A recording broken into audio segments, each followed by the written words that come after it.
5 things I wish I'd known sooner about autism and parenting. Number 1. Behavior is communication. One of the most transformative realizations for many parents is understanding that behavior is a form of communication.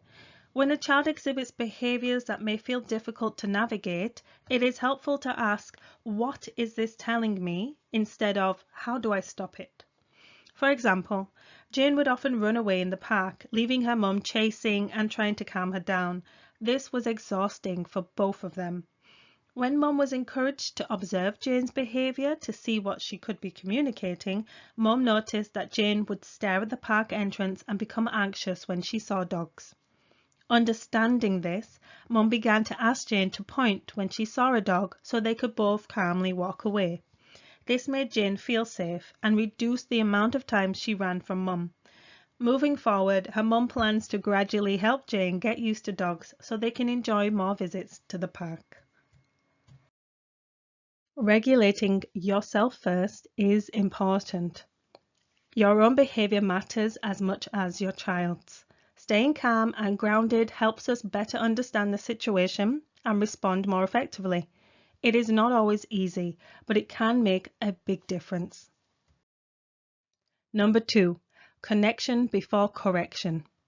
Building a strong, trusting relationship with our children is key. It will create shared respect and cooperation. Focus on connection before correction by being present, listening, and easing demands where possible. Trust grows through consistent, compassionate connection and is hindered by punishment. Trust doesn't demand, it invites. Imagine this. Your child is deep in play and it's time to leave. You could say, "Come on, we're going to be late." Or instead, "Do you want to pick a toy to bring with you?"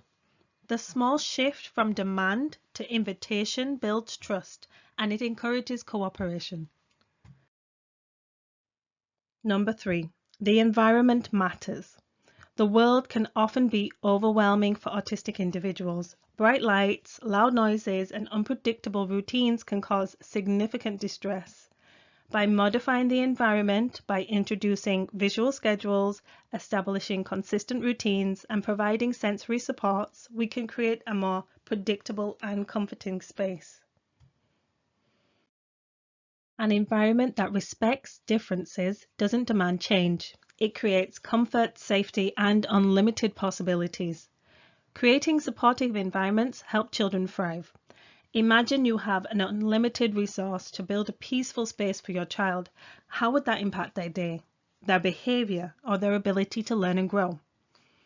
While we may not have an endless budget, small, thoughtful changes can make a big difference.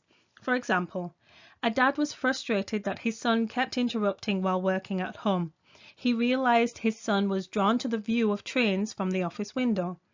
By moving his workspace into another room, his son could still watch the trains without disrupting the dad at work, an easy change with a really big impact.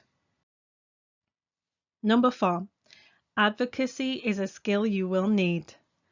As a parent or carer, you are your child's strongest advocate. Navigating schools, healthcare, and services takes knowledge and persistence, and it's not an easy task. Know your rights, keep records, and be ready to escalate when needed.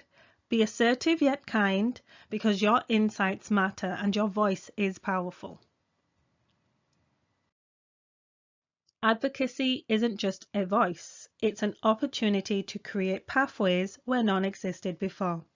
For instance, a parent noticed their son, who struggles with social anxiety, feels calmer when he has a quiet time before starting his day.